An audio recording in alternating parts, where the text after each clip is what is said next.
Are you currently feeling the crunch of inflation and you aren't seeing your money go as far as it was before? Today, we are going to learn what you can do to help you navigate these times and lessen that burden because, boy, we can use it, right?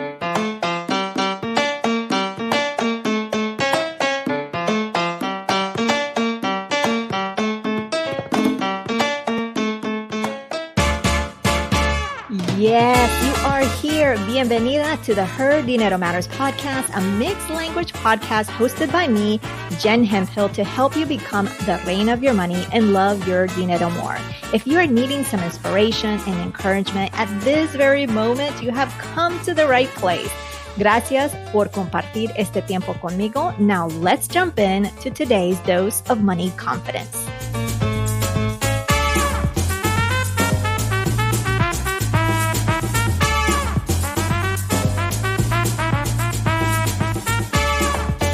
Hola, hola. This is Jen Hemphill, your host. I'm so excited that you are joining me today. This is a solo episode, which means it's just you and I today together.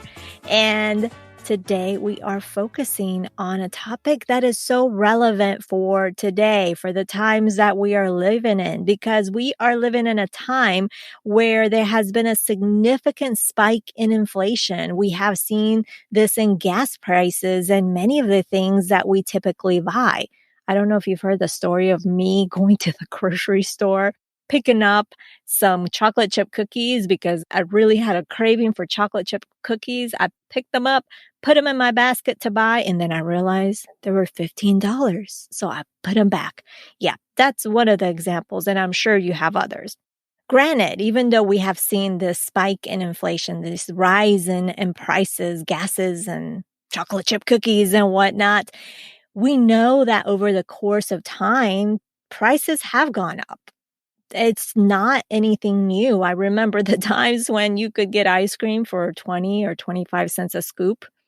If you remember that, yeah, we're probably the same generation. If you don't remember that, you're younger than me. Yep. And that's all right. Inflation, however, recently has spiked significantly. And what I mean by that is that according to a recent report of the Bureau of Labor Statistics, and I quote, the annual inflation rate in May of 2022, that is, was 8.6%. It's the highest level since 1981 as measured by the Consumer Price Index. So that is very, very significant. That's the highest level since 1981. Of course, hearing that and seeing the prices go skyrocketing, especially with like gas, even though they're now going down a little bit, it has scared a lot of people. And I get it. And especially with the pandemic and what we've been through in the past several years, it's just been a lot to take in. So how do we navigate our finances when inflation has had a significant impact? That may be you, especially if what we are making hasn't necessarily matched the increase or the same pace as inflation. Wouldn't it have been nice to receive an 8.6% increase? And when you're making, that would be nice, right? If you are feeling the crunch and not seeing your money go as far as before, what do you do? In this episode, I'm going to share with you what you can do to simplify your life and lessen that crunch you are feeling. Oh, and pay close attention to that one number that I'm going to share with you that you will need to calculate because that is a game changer. Before we start, though, let's make sure we are all on the same page. Let's talk about what inflation is. And I'm going to use the definition from Investopedia because granted, I am not an economist. I am not an expert in inflation. So I go to the resources and I share with you what those resources tell me. Inflation is the rate of increase in prices over a given period of time. Makes sense, right? And inflation is typically a broad measure, such as the overall increase in prices or the increase in the cost of living in a country. Also, according to Investopedia, there are three main causes of inflation. And if you were paying attention in the economics class, you learn this. So there's demand pull inflation, the cost push inflation, and built-in inflation. So the demand pull inflation refers to situations where there are not enough products or services being produced to keep up with the demand, causes those prices to increase. So now that we are all on the same page and we understand in terms of what inflation is, the definition of inflation, let's talk about what we need to do. Okay. And one of the things that I think we need to do is focus on what we can control. We cannot control what the economy has done. We cannot control the pandemic. We can't control how COVID, came to be, right? We have no control over those things, but there are some things that we can control, especially amidst crazy prices increasing. And I'm still thinking about those cookies. Hopefully I won't want chocolate chip cookies after this. Anyways, so we want to focus on what we can control. And one other thing is you just want to take a deep breath. If you are right now, if you're listening to this because you are feeling overwhelmed, because you are stressed, just take a deep breath and remember this is not the end of the world. Remember that inflation is nothing new. We just have seen a significant increase this year. Now, I have a link in the show notes where it shares a graph of inflation rates across the years. So when I look at the chart, and again, it'll be in the show notes, in 2012, the inflation rate was 1.7%. It went down in 2014 to 0.7. Then it went back up to 2.1. Then was interesting in 2020. So this is the start of the pandemic and COVID. It went up to 2.3, and then 2021, 7%, and now in 2022, that 8.5, 8.6%. Okay. So you can reference that. I also want you to remember, and I want to share that chart with you. This is not to overwhelm you, but just to inform you of what has been going on in the past 10 years or so, 10, 20 years, right? And also I want you to remember that you can figure things out. We have seen inflation. I told you, I remember when I was here in the US, maybe a couple of years, and I love ice cream. And I would walk to this pharmacy nearby where they would sell, it was famous or it was popular for ice cream scoops, and it was 20 cents a scoop. Yeah, we can't find those deals anymore, but we have adapted. I'm sharing that with you because somehow as human beings, we have figured things out and everyone is okay. The other thing that you want to focus on is you don't want to make any rash decisions, especially if you are listening to this and you are feeling overwhelmed, you're feeling stressed about your current situation. You don't want to make any rash decisions. If you are feeling this overwhelm, you may be feeling inclined to make a decision based on emotion, based on that stress that you're feeling. And I want to remind you that when you are under stress, when you are overwhelmed, that is the worst time to make any decisions. Of course, when we're thinking straight, like without any overwhelm or without any stress, that makes sense. This feels like common sense. But when we are feeling that stress, when we're feeling overwhelmed, we're not thinking clearly. So we do not want to make those decisions, whether financial or any type of significant decision, because when we're in this state of overwhelm, when we're in a state of stress, when we have a lot of things going on, when we're in that space, that brain space that gives you the ability to think clearly is taken up with what I call fog.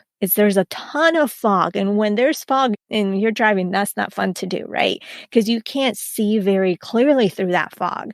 So that fog, I equate it to stress, to overwhelm. And when there's a ton of that fog, you cannot think clearly, which leads me to the next thing that you want to consider. You want to take care of yourself. You want to take some time out for you. Yes, self-care. That's what I'm referring to. Self-care.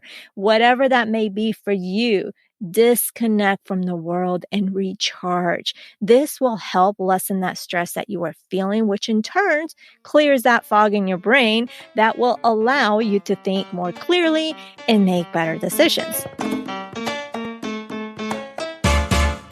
You all know I am a Latina business owner. You also might know that Latina women start their own businesses at 6 times the national rate. So it's wild to me that there hasn't been a reliable payroll app available in Spanish until now. Roll by ADP is the first ever chat-based payroll app in Spanish. It's backed by ADP, the most experienced payroll provider in the US, and specifically designed for small business owners. With a Roll app, you can pay any type of employee in any state, including 1099 and W-2 workers, right from your mobile device and in less than a minute. Funds are deposited directly within 24 hours, so your employees get paid fast. You also get 24/7 live chat support in Spanish or English, plus built-in compliance alerts so you can run payroll with confidence. Stop stressing about payroll and get Roll by ADP for your small business. Try it for free for 3 months by visiting rollbyadp.com/her dinero.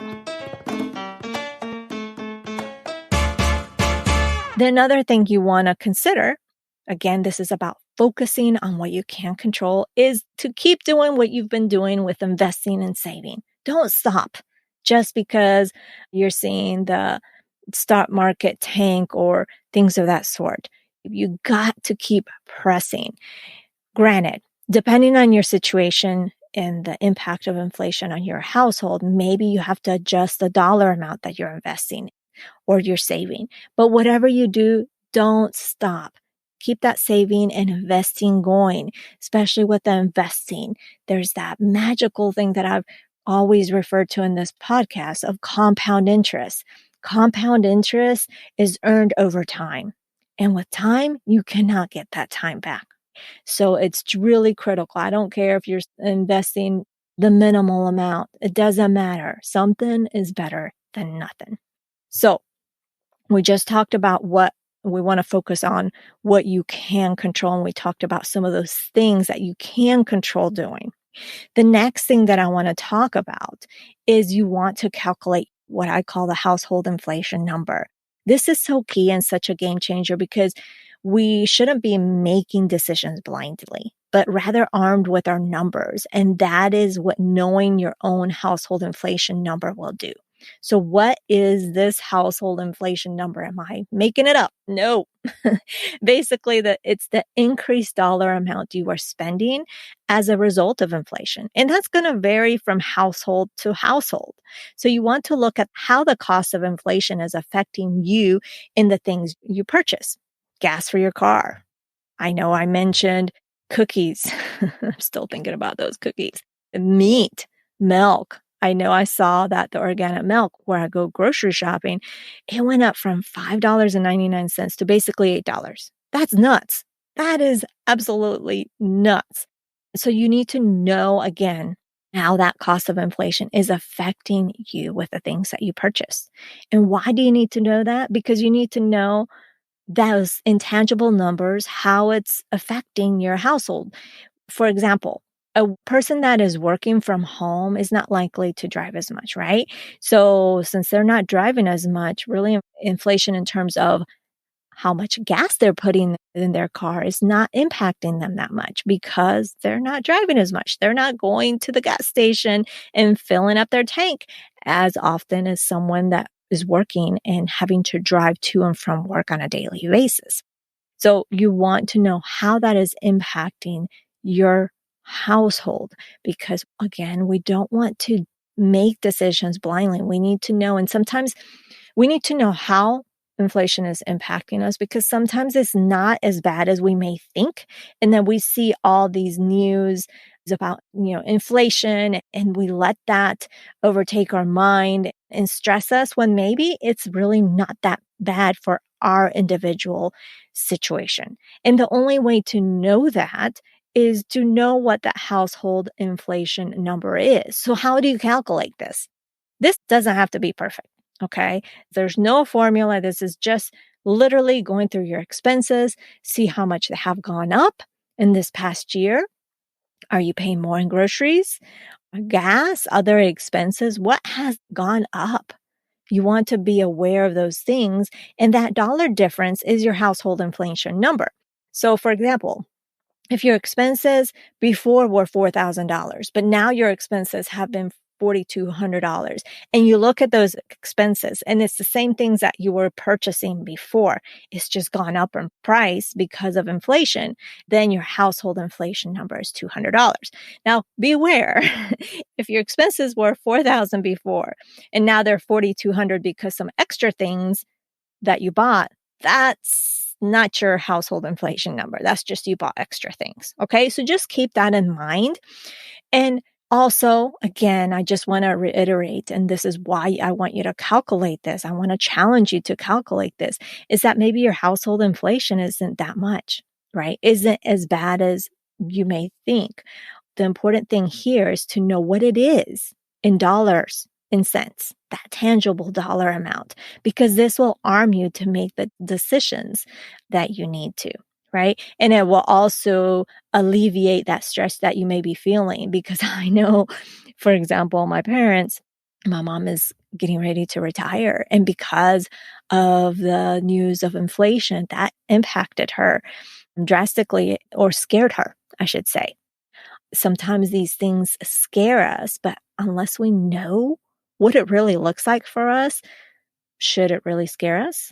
We really need to know in dollars and cents what that inflation number or household inflation number is. Okay. Then once you calculate, what do you do with that? Once you calculate your household inflation number, then what? So with this example of $200, this example that this household had a household inflation number of $200, then you look at your money coming in and your money going out. So your income and your expenses. And if you're using a budget, this is going to be easy to do. This will be fast to do. What you need to see is how that $200 fits in your financial picture. And what I mean by that is, how does this affect your bottom line? And by bottom line, I mean your income minus your expenses. And by expenses, I mean everything, to include not just your bills and your food, but your savings, your extra money towards debt that you pay on a monthly basis. Does this extra $200 put you in the hole? Meaning, once you take all your income and subtract your expenses, does it come up to be a negative number? Is it still a positive number, which is a good thing, meaning you have money left over and you're in a good place? Or is it zero? Does it just kind of balance itself out? You need to know what that looks like for you, because if it is a negative number, do you need to come up with $200? Do you need to come up with $150 every month? What does that look like? Because just because your household inflation number is $200 doesn't mean that you're in the whole $200. Because you have to look at your whole financial picture and see, what does that look like? How does that impact your bottom line? Because maybe your bottom line before your inflation number, what was left over was $500. So if your household inflation number is $200, that really means that your bottom line is $300.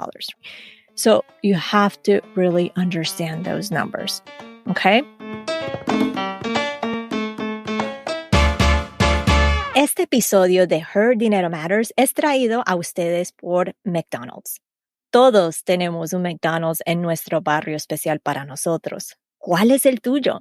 En mi casa tenemos muchos recuerdos de McDonald's con mis hijos, desde los Happy Meals y las fiestas de cumpleaños. Mis hijos ya son grandes y para mí, últimamente, se trata de pasar por el drive-thru, especialmente cuando estamos deprisa. No sé qué opinas tú, pero lo más importante para mí es recibir el pedido de la comida, que sea correcto, y seguir con mi vida.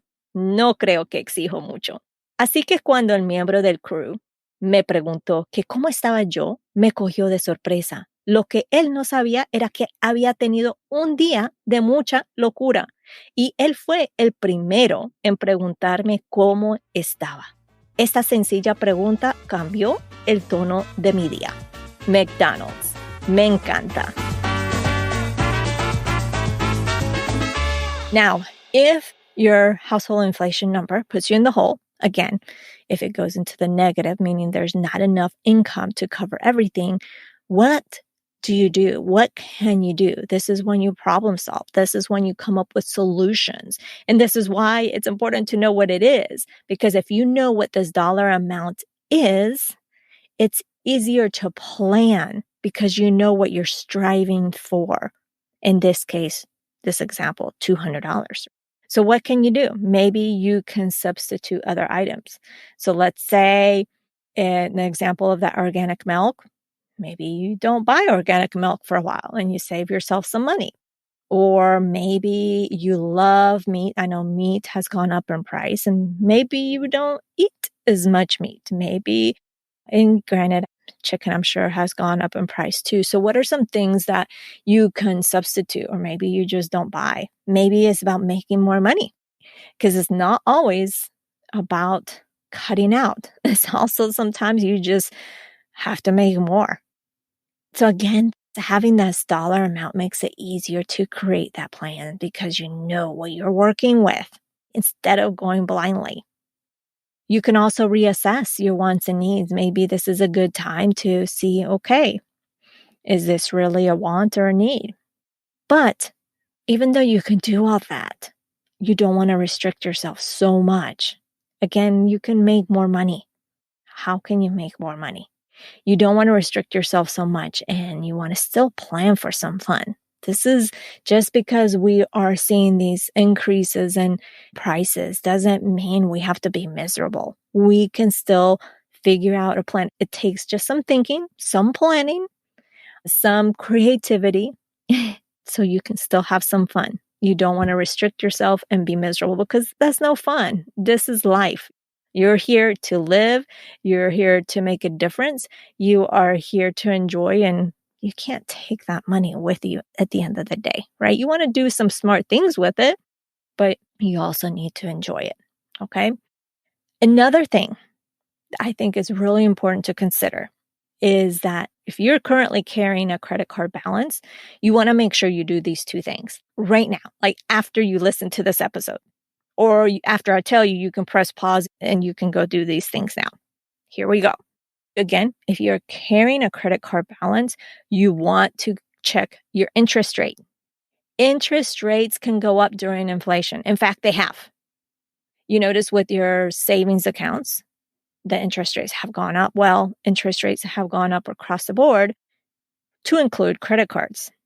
I have seen people finding out their interest rates have increased. In fact, I logged in just out of curiosity before recording to check ours. And sure enough, our interest rate has gone up almost 2 percentage points from about 13 to about 15%. Okay.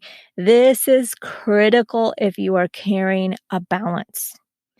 And again, I've seen people finding out about this, and credit card companies aren't informing consumers. So you think, well, that's not cool. Well, they don't have to in this case.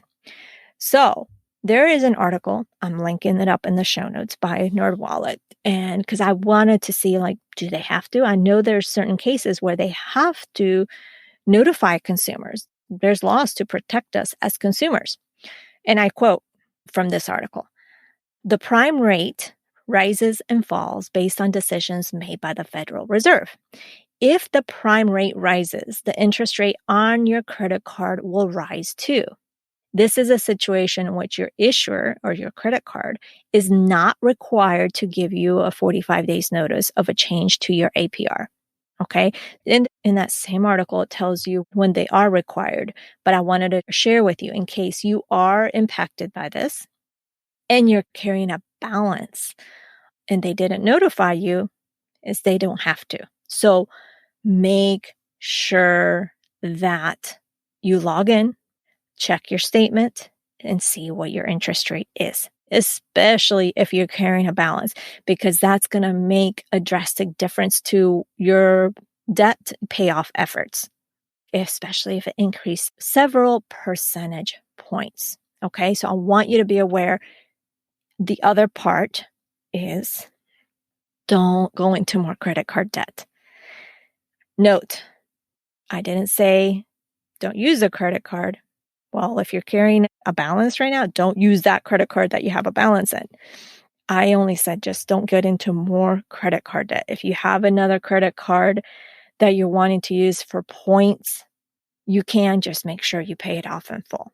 But if you are carrying balances, I don't encourage you to use another credit card and then pay it off. Just focus on that debt that you have. So again, if you need to, press pause and go check your interest rate. You need to be aware if it's gone up and by how much, because that's going to impact how you are paying that balance off. All right? So if you are carrying that balance, press pause, go do it now, and then come back. I hope you did that. So as a recap, today we learned what exactly inflation is. We just kind of summarize that. We learned about some of the things that we can do that we can control, because there are things that we absolutely have control over, and we learned what those are. We also learned about the household inflation number, why it's important, how to calculate it, how to use it. And for those who are currently carrying a credit card balance, we also learned 2 things that you need to take action on today. I hope that you have found this valuable. If you have any questions, if there's something that isn't clear, DM me on Instagram, send me a message, an email at jen@jenhemphill.com. I want to make sure that this was clear and super helpful for you. If you love this episode and this conversation, I would love it, love it, love it. I would appreciate it if you can do 2 simple things. And those 2 simple things are to share and review. If you can share this episode with one person and review the podcast on Apple Podcasts, actually, you can also give us a 5-star review, 4-star review, whatever, and just be honest on Spotify as well. And we do make it easy for you by going to the resources section of today's episode. If you do that and you email us at support@jenhemphill.com with the screenshot of the review, we will put it in our drawing for a free month of our membership Financially Strong Circle. Now, if you're hearing and you're like, what the heck is Financially Strong Circle? It's my membership, and you can just learn more about it at jenhemphill.com/membership. Next week, we will meet Sandra Camponogara, whom we will learn from how she picked up the pieces after losing her spouse. She is an incredible and phenomenal woman, and I can't wait for you to learn from her. Bueno, pues that is everything. Thank you so much for taking time out of your busy schedule to tune into the show. Be sure to check out the show notes over at jenhemphill.com/319. That is jenhemphill.com/319. Remember that being the reina of your money starts now, at this very moment, simply by claiming it. I believe in you, and so should you. Nos hablaremos el próximo jueves. Ciao.